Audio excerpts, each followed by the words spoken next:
We got this very strong sense that we're not living up to our full potential in our cooperation. It's all about interaction and cooperation, or failure of cooperation between humans, how far we get with environmental goals. Relationships that bring in a lot of blame and judgment and make us feel insecure actually increase the likelihood of having inflammation in our body. And then seeing that in private relationships, but also in the work context. So even like physical temperature, body temperature will be warmer when you had like a good social interaction where you felt safe and seen. This needs a lot more attention. From the biology, like, okay, the person with more power has the resources, so they don't have to care about the other person. So it's very, very important when we are in powerful positions, for example, in a company, that we consciously practice empathy with the people that are in the official hierarchy, like a subordinate. Blaming is a process that is rewarding for our brains. It can feel quite satisfying to blame, and it also has characteristics that are similar to addiction. And it can feel like the total truth, and we cannot access our rational thinking. So do we go and punch somebody in the face, or do we find a space for self-compassion or somebody else giving us compassion? But this is like skills we have to train, because we didn't learn this at school, most of us. And just like noticing, like, okay, we're all humans and we all have these basic feelings. And Clara, thank you so much for being here. You are a resilience trainer that uses neuroscience, our understanding of our own psychology, in a sense, to address better the pressing issues that we face, such as climate change, the climate crisis we're living, polarization. So I'm really excited to be talking with you, because in Handprints, both the project and the podcast, what we really try to do is to figure out what we can do to expand our handprint, or the positive impact that we have upon the world. And sometimes in my mind that is a bit self-improvement, but with a greater social purpose. So I'm extremely excited to have this conversation with you. So maybe first of all, could you tell us a bit about who you are? Why did you end up working with mental resilience, and especially within the area of sustainability? Mm-hmm. Thank you so much, first of all, for having me. I'm really excited. A little bit nervous, but in a good way, and very excited to have this conversation. And so my background is actually in environmental studies and politics, so that's what I studied in the bachelor and in the master. And like during this learning about environmental problems on a global level, on different local levels, really realizing it's all about interaction and cooperation, or failure of cooperation between humans, how far we get with environmental goals. And then I did a few internships and in an NGO, in a governmental organization, in a political party, and just like observing the communication patterns. And I really got this very strong sense that we're not living up to our full potential in our cooperation.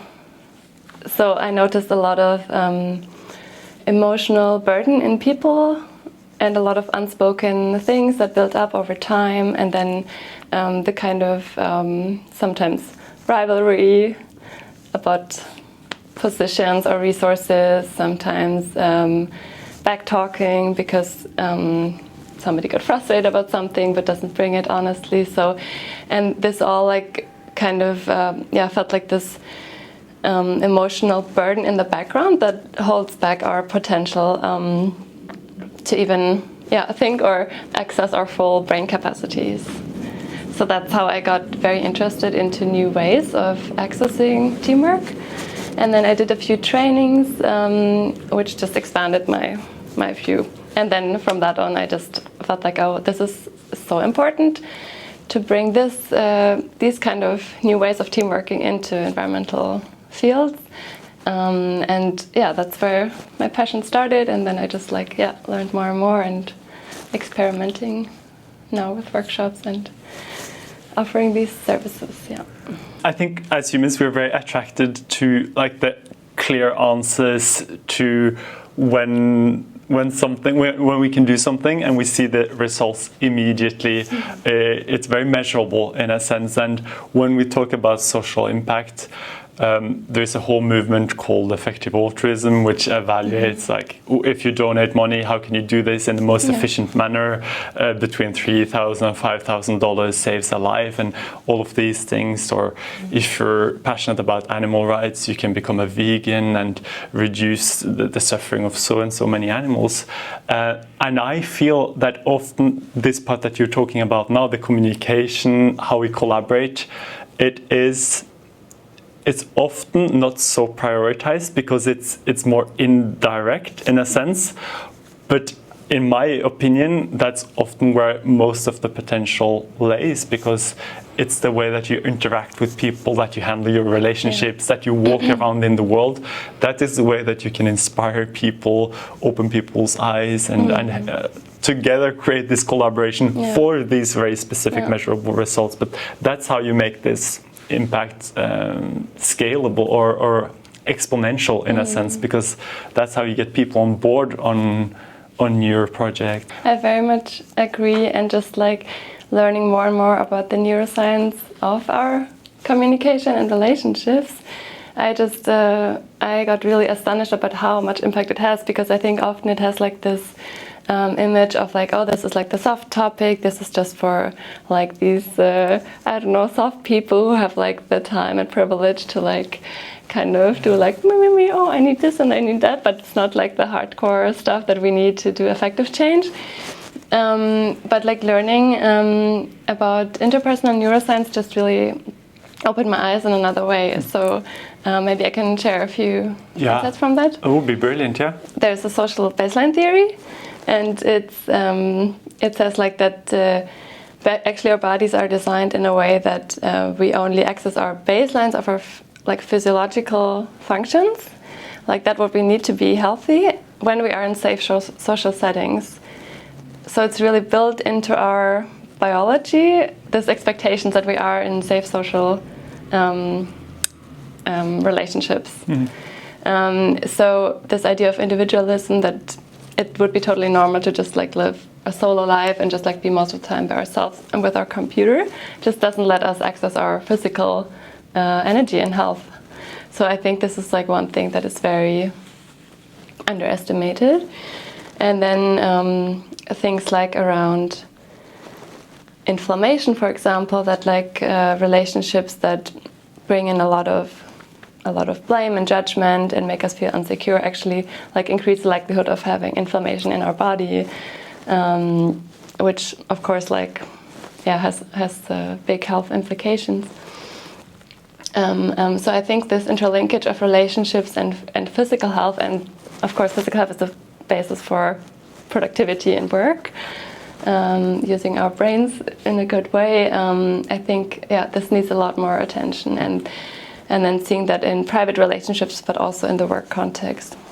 Super interesting. I've often heard, I find longevity, a healthy lifestyle, something that's really interesting, and again, a huge potential that we can unlock. And people say time and again that good relationships makes you live longer. And for me, it makes sense in a sense, but I always wanted to know, yes, but why? What's the underlying, like one level down? And this inflammation is very interesting. Yeah, it's like the sense like when we are in a safe group that we know that also resources come from other places, and if we don't have that, we have to like generate all the resources for ourselves. So even like physical temperature, body temperature will be warmer when you had like a good social interaction where you felt safe and seen.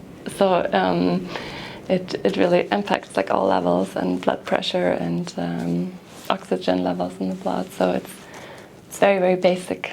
Yeah.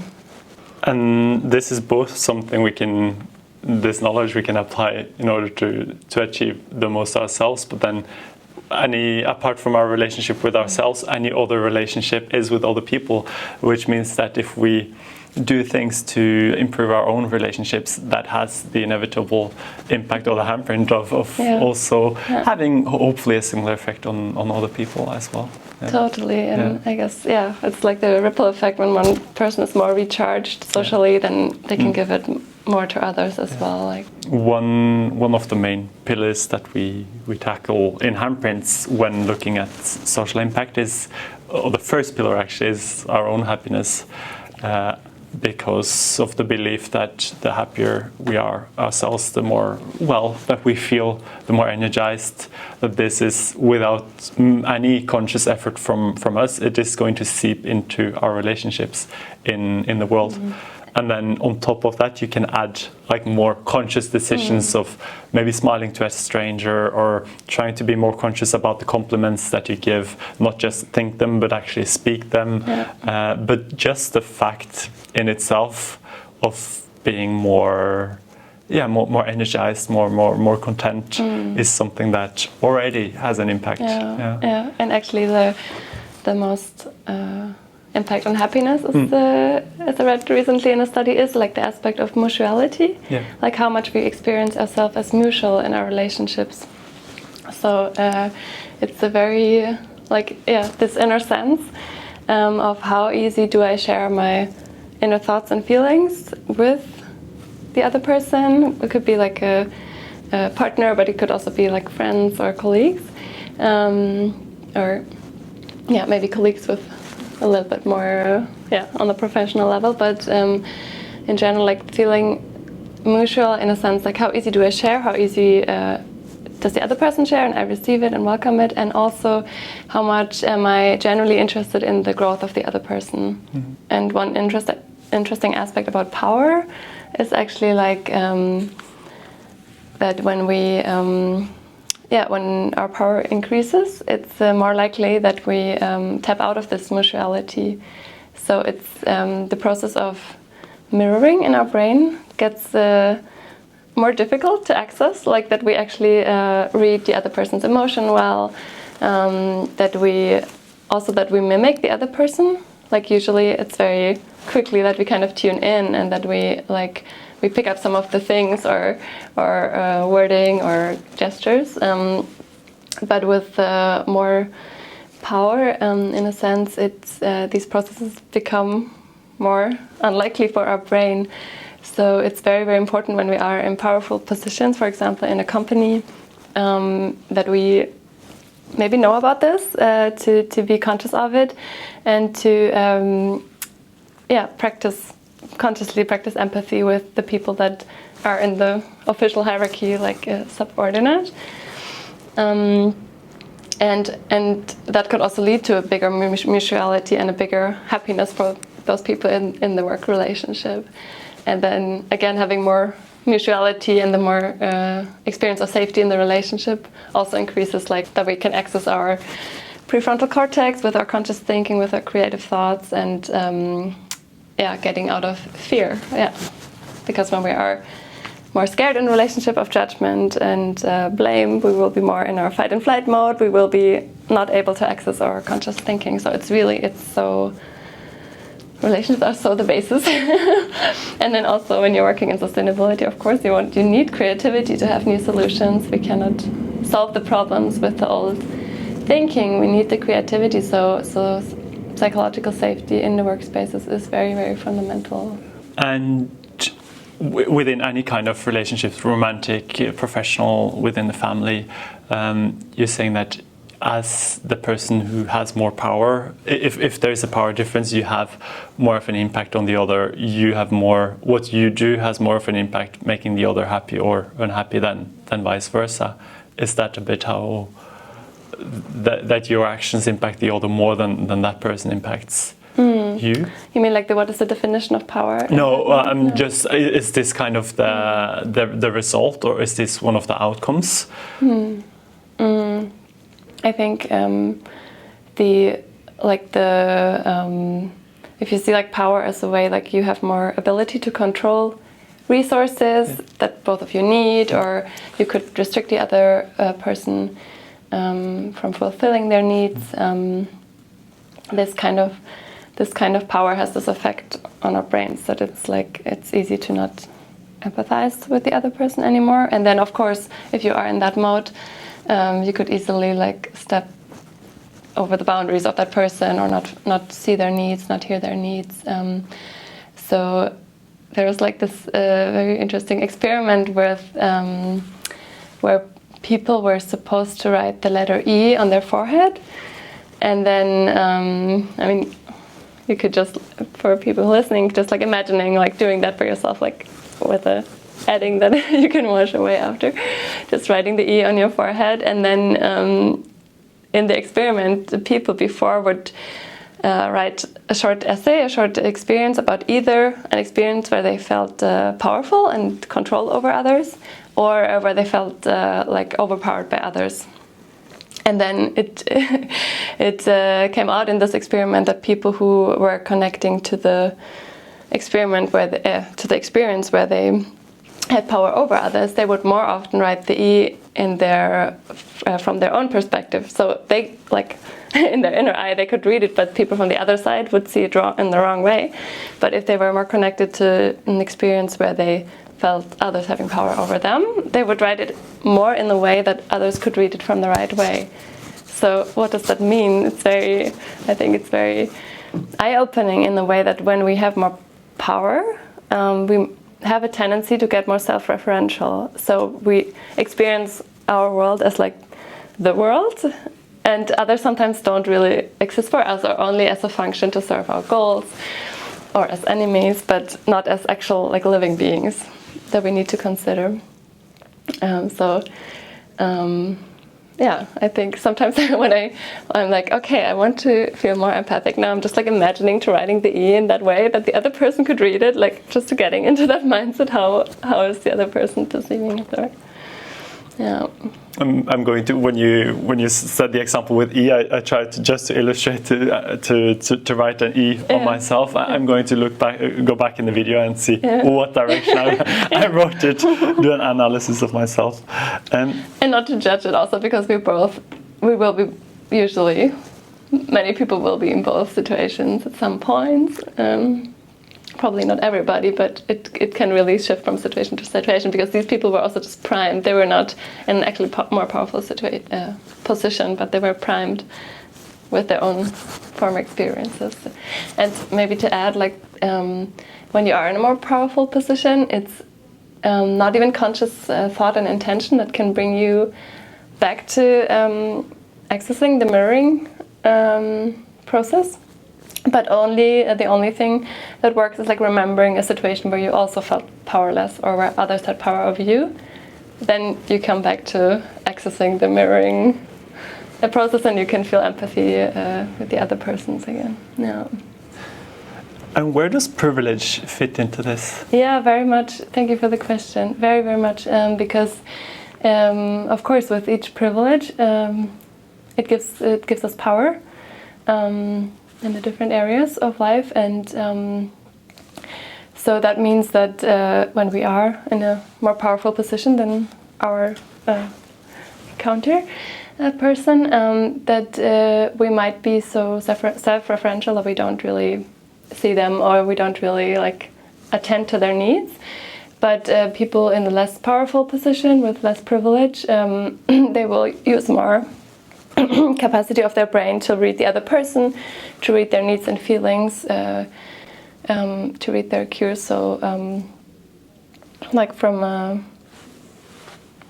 evolutionary perspective, like it sounds very hard, but it makes sense. Like from the biology, like okay, the person with more power has the resources, so they don't have to care about the other person. But the person with not having the access to resources and the control, they have to like see like how what is happening with the other person and stuff. So it's very, but I mean also, this is like some research findings. I think we also have to always keep reflecting and not making people biological machines, and I think that's very important. But I find these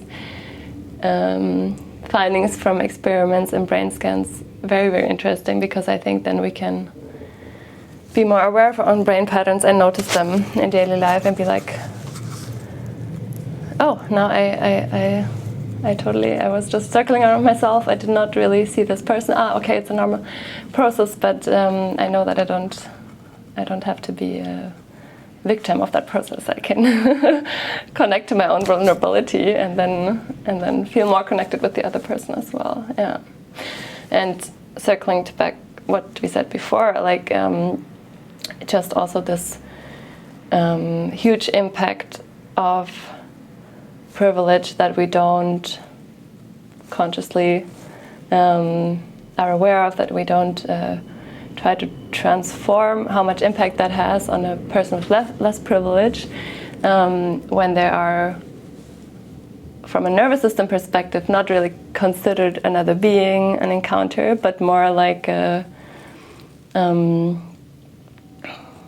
more a function, or not even being seen really, because then there will be less mutuality and less energy. So this threat of being excluded, of not being heard, maybe being misread or assigned some characteristics or something. This is such a huge threat on people's nervous system. Like it's impacting health, and there's also a lot of research about inflammation levels and health impacts of racism, for example. Huge impact on the immune system.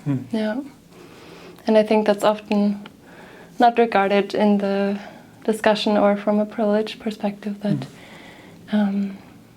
we don't notice it, of course, from the privileged perspective. Like I don't feel anything. Like it cannot be that big of a problem, but it's part of the problem that we don't feel it, or in the privileged person, one doesn't feel it, and yeah. And then talking about the neurobiology, again, when our brains, when we are made aware of differences between us and someone else, like, oh, this person belongs to a different group, also our empathy is restricted.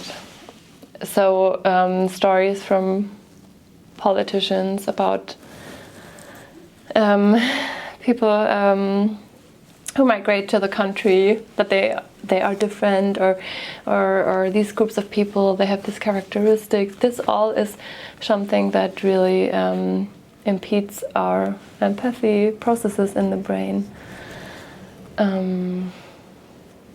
So it's made harder to feel, oh, we're actually the same, like, okay, also human, yeah, arms, legs, eyes, or whatever, but we are basically the same. But this focus on the differences, on group characteristics, is such a tool of people who want to use it to their benefit to split societies, and then I think learning about this is crucial, because otherwise we don't feel empathic, and it's like, oh, okay, maybe that person is right.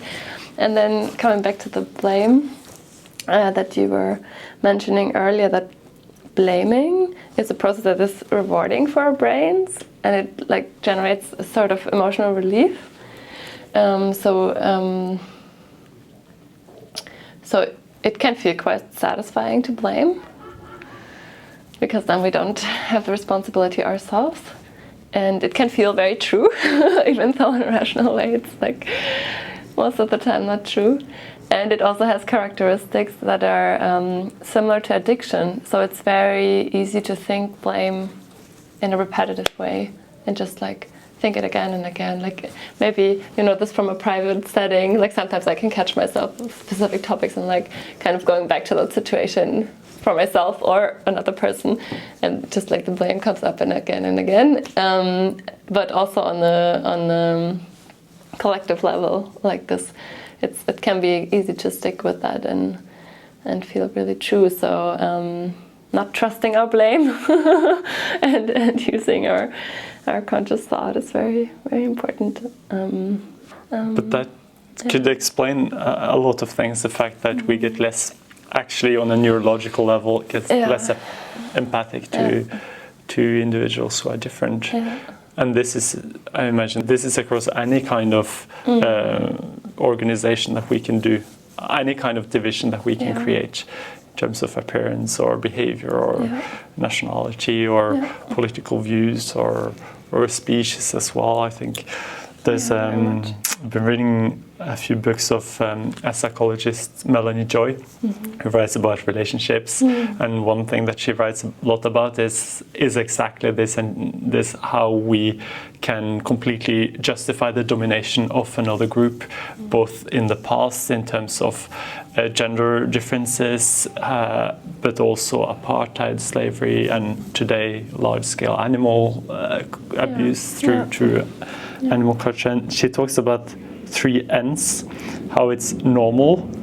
Everyone does it, but it's normal. Women don't have the right to vote in Sweden or Denmark and in Norway. Then why would we change that? That's the way it is. That it's natural. This is like what you talked about, the biological explanations.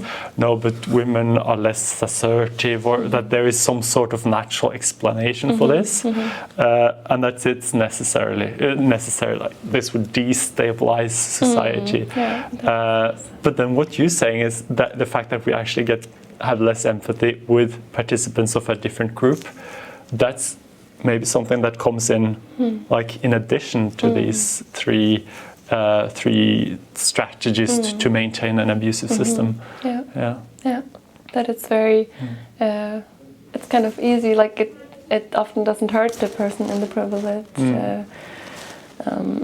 not feeling the pain of that. Well, there's no equity. Okay, it feels quite comfortable, and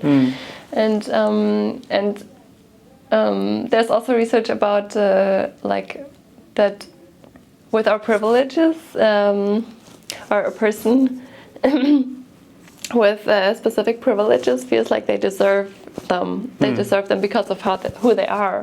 Like it's and I have to admit that I can recognize this kind of a felt sense, which is like so weird and also embarrassing to say, but like this this kind of course I have this because I'm this is who I am, but not understanding like, oh, I was lucky because I was born in this family in this country to that time, and I'm so capable in these areas because I got so many resources and so much love and care or money, and this is, I think, it's really like increasing self-righteousness also about that, and like also maybe the unwillingness to see the inequity in that, and that maybe some power could be shared or distributed in a different way. It makes it very difficult to show compassion with others, because if I am the way, if I deserve everything that I have, then someone less fortunate might always also within the same logic deserve that, or not have done the things right. It's like their fault in a way, or we could go in this direction. You were talking a bit about the brain, how the brain looks, the left hemisphere, the right hemisphere, and what that has to do with the way we are socially. Could you tell a bit more about that? Yeah, I would love to. So we have 2 brain hemispheres, and they're actually structured in a different way a bit. So the left hemisphere, it's more like the logical thinking, analytical thinking, but also our kind of to-do mode when we are in this, like, okay, I have to get things done, this happens more with the dominance of the left brain. And in the right brain, we have more access to empathy, to our body sensations, and to most of the emotions. And actually the goal would be to use them both in a very integrated way, that they work together in the best way. But in our societies, most of the time our left brain hemisphere is dominant. And this is a tricky thing, like linking back to what we talked about in the beginning, how important it is for us to experience mutuality in relationships, to have a lot of energy and feel happy.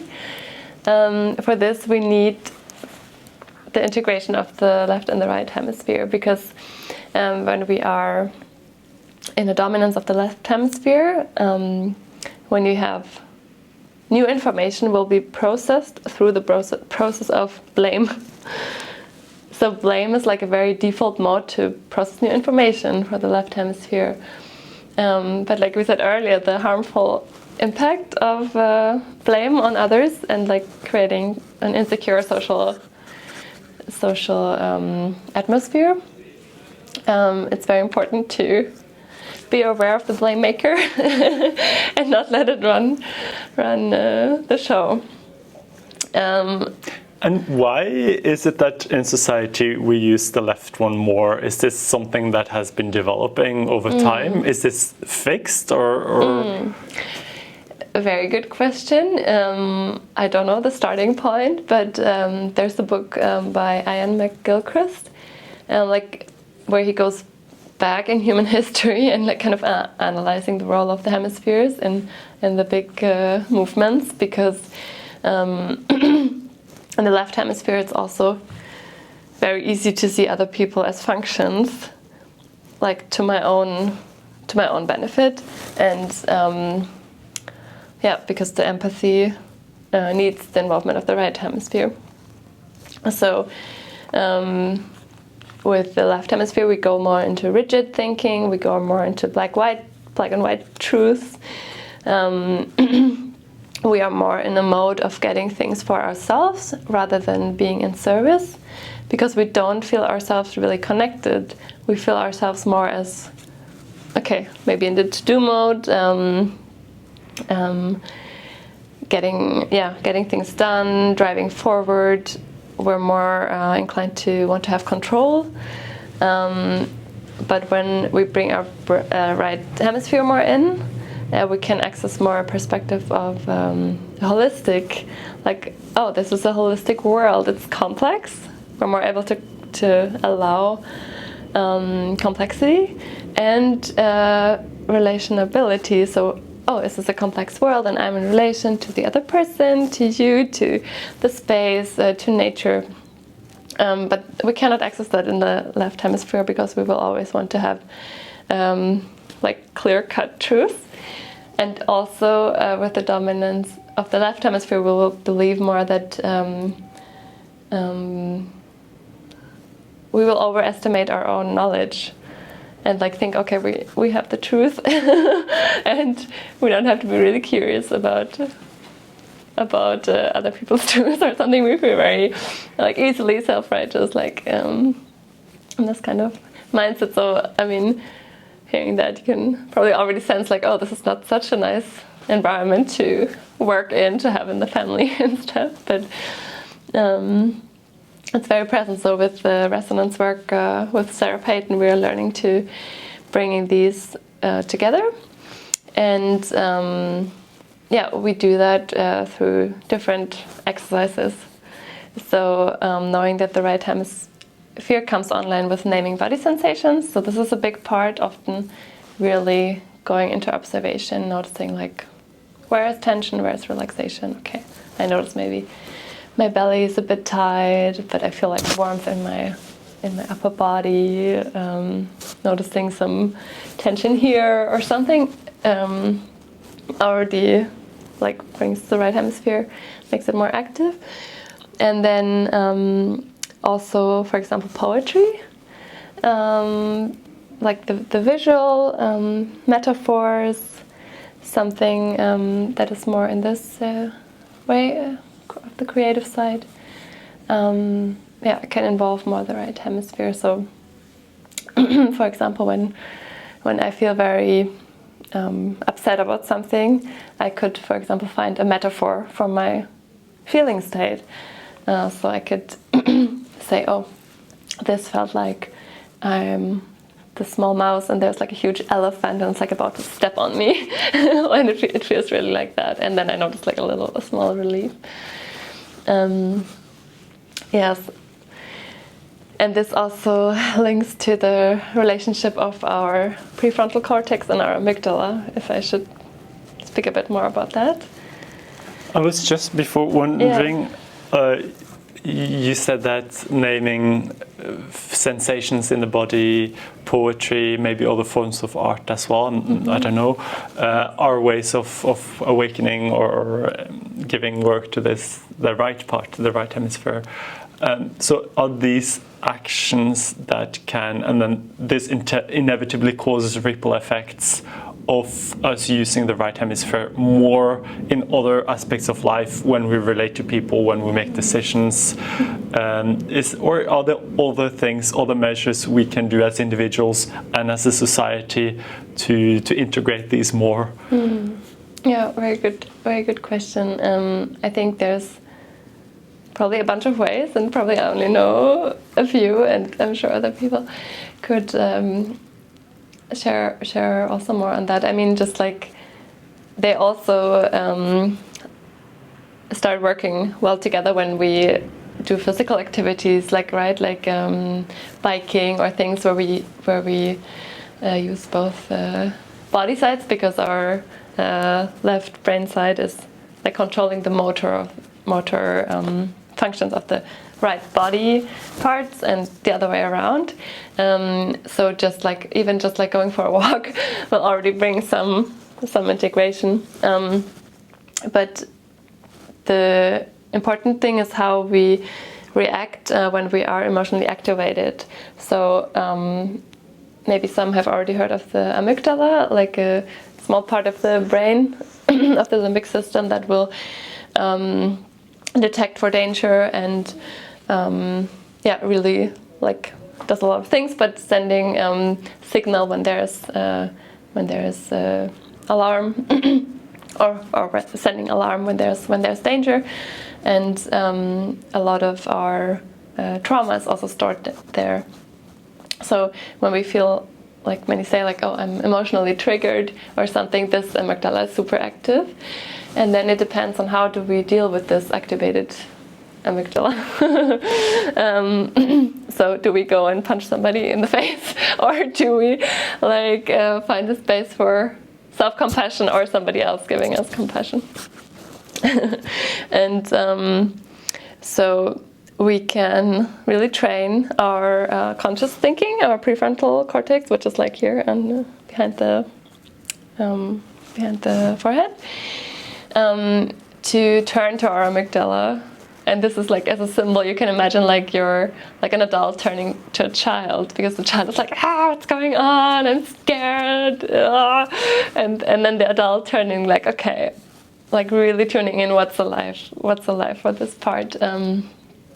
So we can grow these neurons even to old age, that bring this emotional regulation from our conscious part to our amygdala, so that more and more the energy and the information flow goes in this direction with our own adult part. Basically, we take care of our upset child, and not the other way around, that the amygdala like easily said, like is flooding our prefrontal cortex with energy and information, because then this feels like the ultimate truth. Oh, I'm threatened.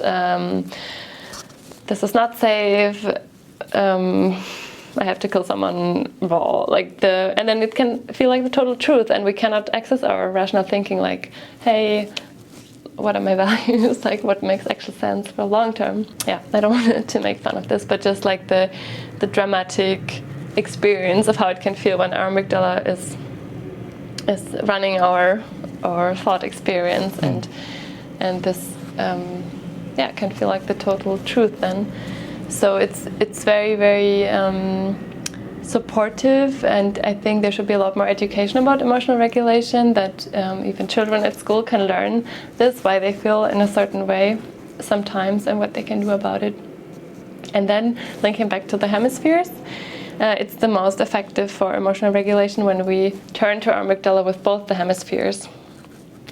Because if we just use the left hemisphere, like if we notice there's emotional discomfort, but we don't integrate both hemispheres, we just let the left hemisphere run, then it will just like go into blame. Oh, I don't feel comfortable. Oh, this person, blah blah blah, they did this and that, or like oh my god, I'm so bad, like blaming myself.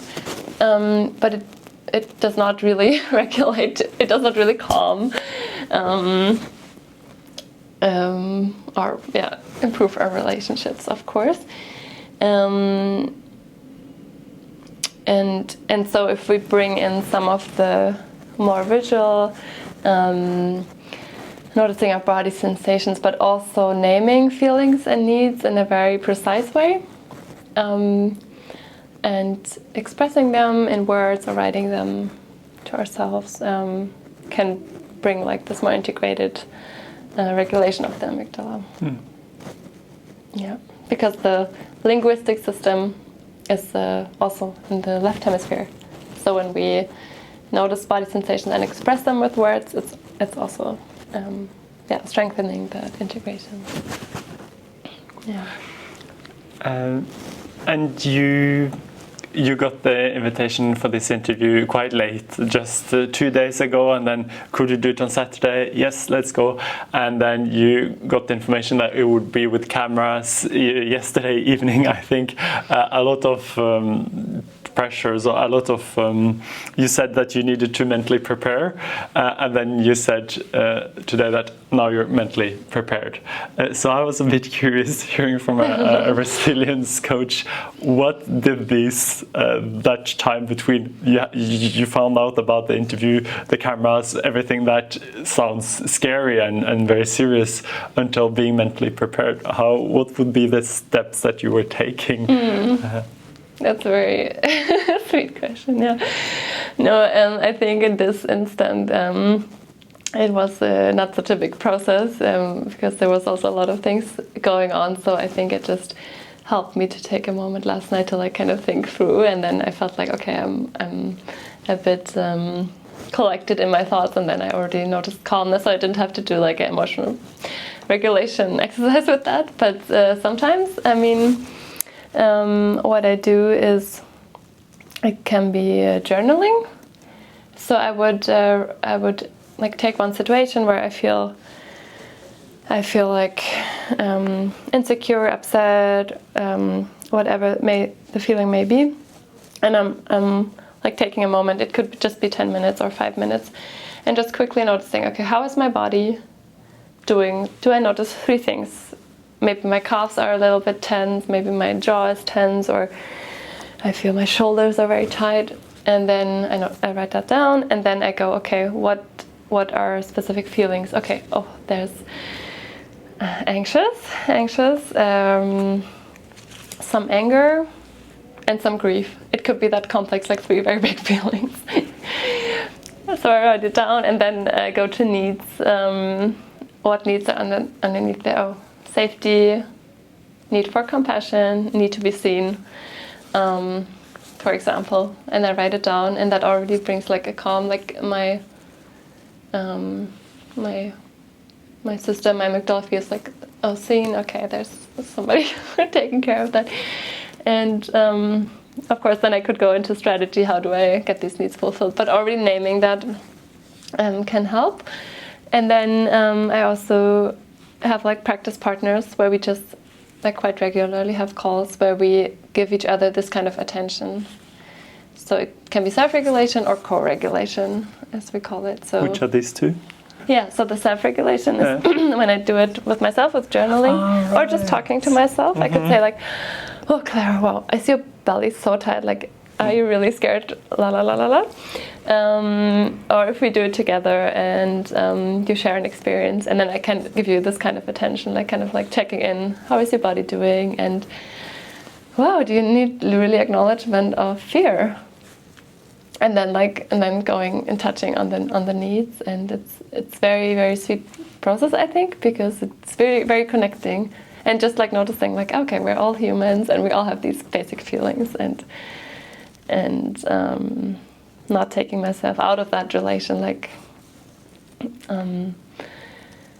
because it can also be very, very helpful to share body sensations that I experience when I listen to something you share. best with consent. But if you share something very, very exciting that you're very, very happy about, and I say like, wow, that makes me feel so warm, like I feel like the warmth in my belly expand, like how does it make you feel? Like what's happening for you? And then just that our nervous system learn like, oh, there's somebody else, like I'm actually in a relationship, I'm seen, what I say has an impact on another person. And the reason why this is so important is like that as babies, we are dependent that our expression has an impact on the nervous system of our parents, that they actually notice us and that they will give us food and love and shelter and all these things. So this knowing that what we share actually does something in the body of somebody else is a very, very basic process that can make us feel more safe. And it is also sometimes nice to ask for consent before we do that, because it's so unusual. So if you do it like out of the blue, it can be a bit maybe overwhelming, but checking in, hey, is it okay to share body sensations, like I feel? Or if something very horrible happens and somebody is like, oh, like when you say that, it's like everything is cramping in my belly, just like it's like acknowledgement of what's real for us, because I think there's so much this culture of positive thinking and having to be happy and showing that we have our stuff together and stuff, but everybody has these basic emotions, and when we actually experience this situations of, oh, somebody's resonating with us, it's okay to feel this, and the person is just there, it's the person staying there, and I can express it, and then it's a very good way to release, like open the pressure cooker a bit, so there's some tension can release, and then we can let go more easily of this emotion. A lot more healthy than suppressing the emotion and thinking we have to show everything is fine. But this is like skills we have to train, because we didn't learn this at school, most of us. So this is something that is, taking some practice, but then it's so rewarding. Yeah, and really leading us to this sense of mutuality in our relationships. And very, very nourishing.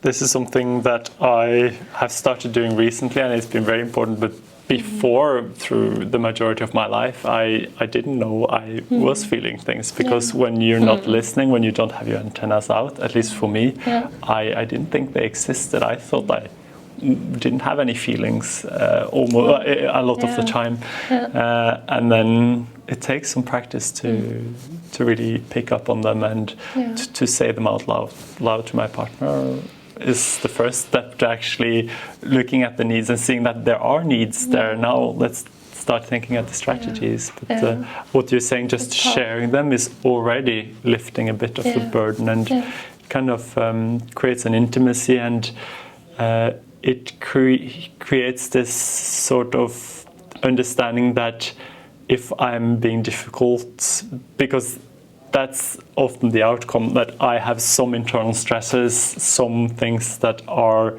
dysregulated within me.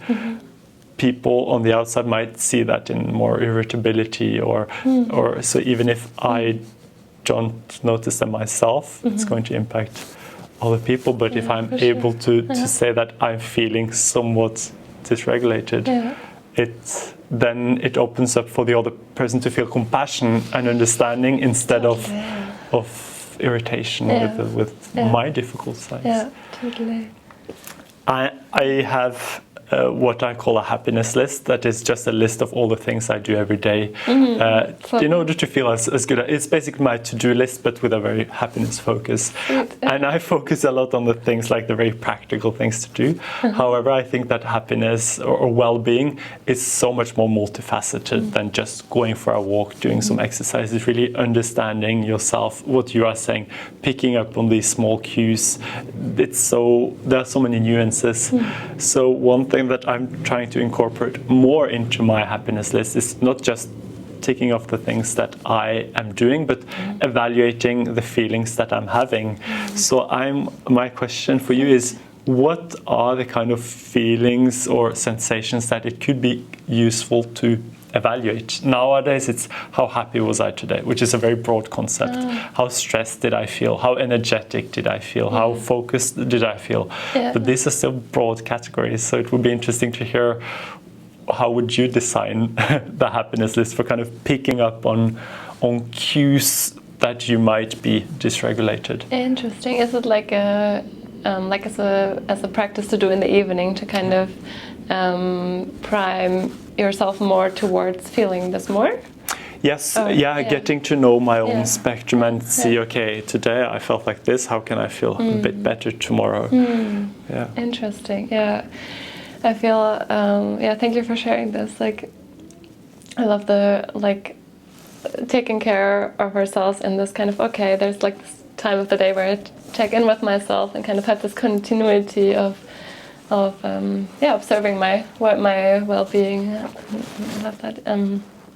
And yeah, I think it can create a lot of pressure to wanting to feel happy all the time, and I have to say it does. It's definitely a balance. I have tipped over in that. Oh, I haven't checked off everything. So it's very important to be very cautious. Like any tool, you can hurt yourself with a hammer, but you can't build a house without a hammer. I'm very glad you're bringing that up, actually. Yeah. So I think I really came to this point of like coming to, in a way, enjoying the whole spectrum of emotions, because it's life and it brings us alive.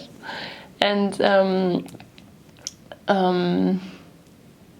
I think oftentimes our judgment about the emotions or how things should be, how we should be, how our life path should be, is something that creates a lot of pain. But feeling like the pure emotion, I come to really enjoy moments of grief, for example. When I can be in the grief in this pure way of just feeling that, sharing that with others, it just can feel very right, and we have these emotional circuits in our nervous system. So there is it's like 7 or 8, depending on the perspective, different circuits. One of them is our fear circuit, then is our circuit of rage, with all the facets of that, like anger, frustration, things like that. Then is one for care, things of care. There's one for joy and play. There is one for sexuality and emergence, which is like also kind of like this process of becoming ourselves, and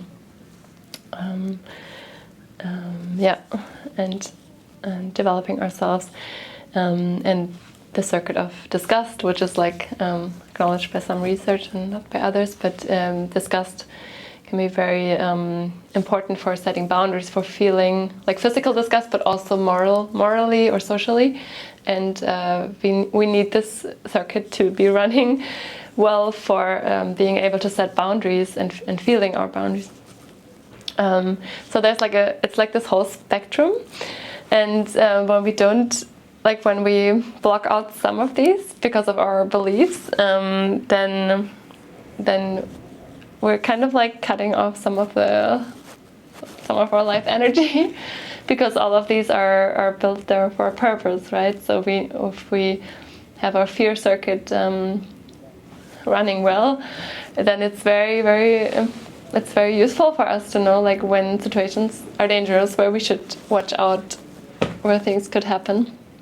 But in early childhood, when we have certain experiences in those feelings that were like threatening to us, or created some trauma, we can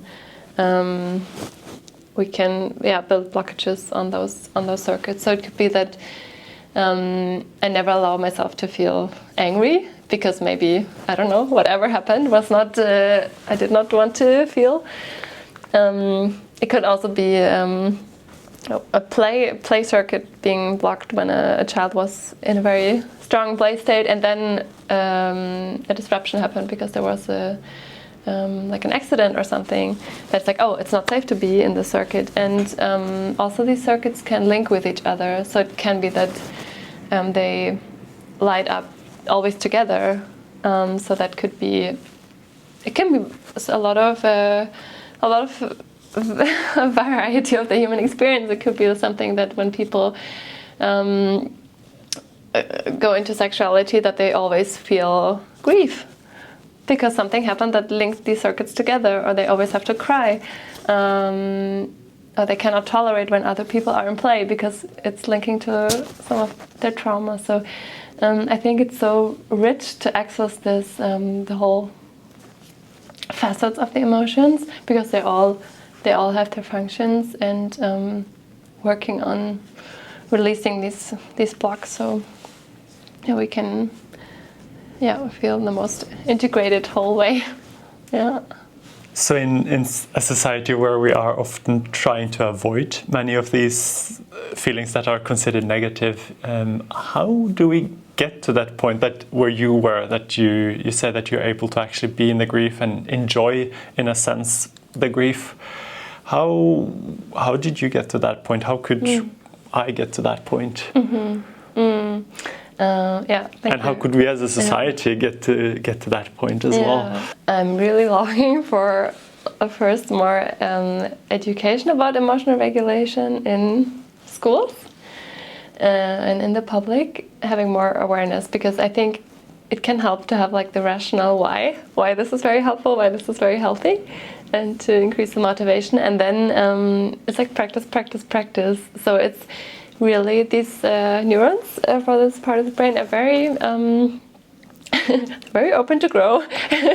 They're very it's possible to grow these neurons, and for that it's practice. So exercises, and I like the training I'm going through with Sarah Payton has been very transformational in this way, and I could imagine there's other people doing similar trainings. I think it's also good for each person finding their own method that really resonates with you, and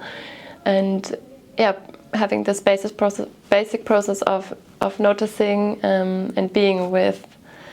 So doing journaling practices with body sensations, feelings, needs, naming that, or practicing this compassion with each other. So you could, for example, if you want to strengthen the sense of mutuality with your partner, you could say like, okay, we set aside 20 minutes each day or once a week and we just like come together, sit with each other, and one person gets to share something, and then the other person gets to like feel their own body and ask questions. For example, are you feeling?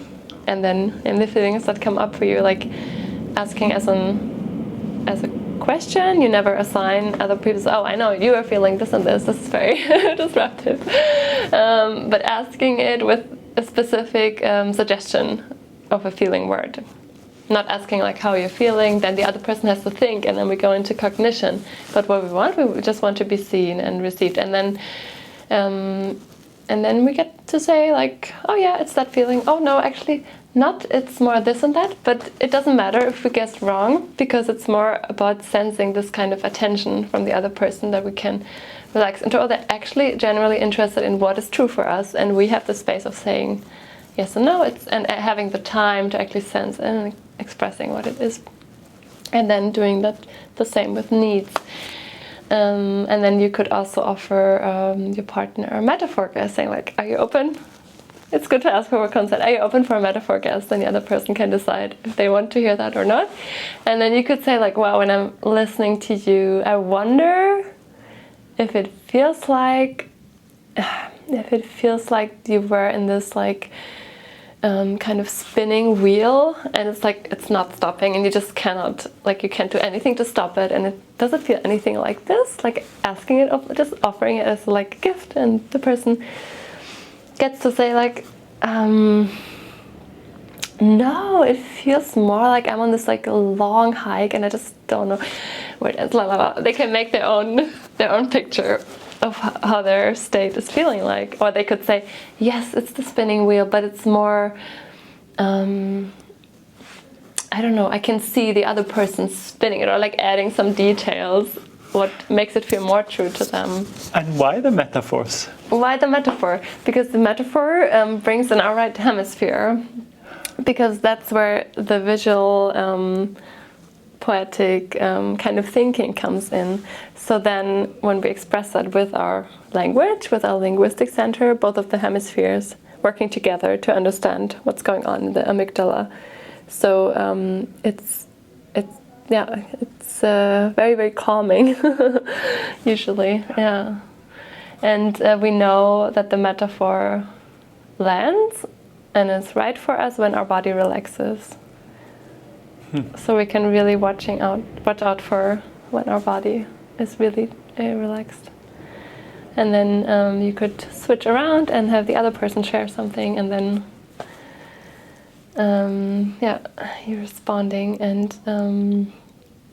And I think the most important is like this, having the time and space for actually being with what is, and feeling this genuine interest. The other person really wants to know what it feels like for me, and they don't want to just quickly solve my problem by giving me advice. Advice can really increase our stress hormone levels if it's without consent. So if you want to give advice, like, always ask for consent. Otherwise, it's actually a stress factor in your relationship. Yeah, we mean well and just want to like solve it quickly for the other person, but it can really increase the stress. So. And Clara, if you're given 1 minute to speak about any topic, and that will be broadcasted to every human being on Earth, how would you spend that minute? Decrease the pressure. Okay. Maybe the best question for you would be, how would you prepare for that minute, like in terms of resilience, getting regulated? So that could be the follow-up question as well. I would definitely do resonance practice with a practice partner to get after these sessions. I feel so relaxed and so in tune with myself. That's very beautiful. That's how I would prepare. And what I would say is, take a moment. Understandable. And you don't have to do the 1 minute pitch. I don't have to do the 1 minute. It's more like how. What would I talk about? We don't have that much reach on this podcast, unfortunately. Oh, that's a pity. No, I think I would actually also bring in breath work, because it has a huge impact on our way of thinking. And then, just inspiring to learning about emotional regulation and not taking our thoughts as truth and our feelings as truth, but actually learning this conscious process of the curiosity about our own bodies and the processes of emotions. Yeah. And if you could leave one challenge for the next guest and for the people who are listening, one challenge that would have a positive impact either on themselves or the world around them, what challenge would that be? Yeah. Oh, I would challenge to ask a close person, a person in a close relationship, to try out this what I just shared, the practice of being with each other's state of feelings for 20 minutes, and just experiencing what happens and how you feel afterwards. So if I was to do that at home tonight, I would find someone that I feel close to, and then I would spend 20 minutes. How would I introduce this to the person? You said it's important to get their consent, not just drop it on them. So how would these 20 minutes look like if I'm to do this right away? You could ask them beforehand, hey, do you feel like doing an experiment that could strengthen our relationship, and it has to do with emotion and really like trying to see each other, like being really open, of course. And then when they agree, you could later like sit down, you can set a timer and give like 10 minutes to the first person, and then yeah, just take some minutes to share, and best maybe what I forgot to say before you start, both take a moment to tune into your own body. Like you can close your eyes and really take some deep breaths, really sense it. How is your body right now? And then opening your eyes to the other person and noticing how your body sensations change with that, and then that you can already share. That's like what Sarah Payton calls like the basic attunement. Like you let the other person change your own body sensations. And then going into sharing, just take a few moments, pick one situation that is not like your biggest trauma in your life, but like one situation that annoyed you a bit or something that is stressing you right now, that is not super big. Like it could be a smaller emotional activation, and then just like letting the other person like do these guesses for you, and just sensing in, what is it actually, and just going from there and seeing to get to the precise naming. And it's very helpful to like practice being precise. It's the most regulating when we name it in a very, it could be very colorful or very very, very precise naming of the feelings, then our amygdala calms the most. Yeah. So that would have the effects of maybe increasing our proximity, calming me and the other person down, as well as are there any other benefits, as well as the practice maybe of getting to know your body more? Yeah, it's also decreasing stress levels, and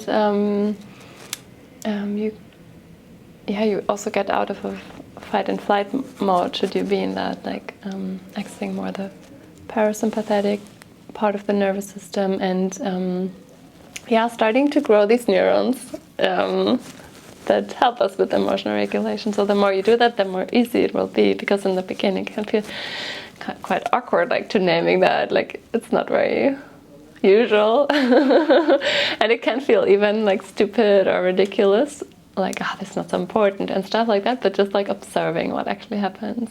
And if you feel a bit uncomfortable doing this, if you don't have anyone that you feel entirely comfortable doing this with, or if you aren't used to talking so much with feelings with your friends, then I would just suggest starting with journaling.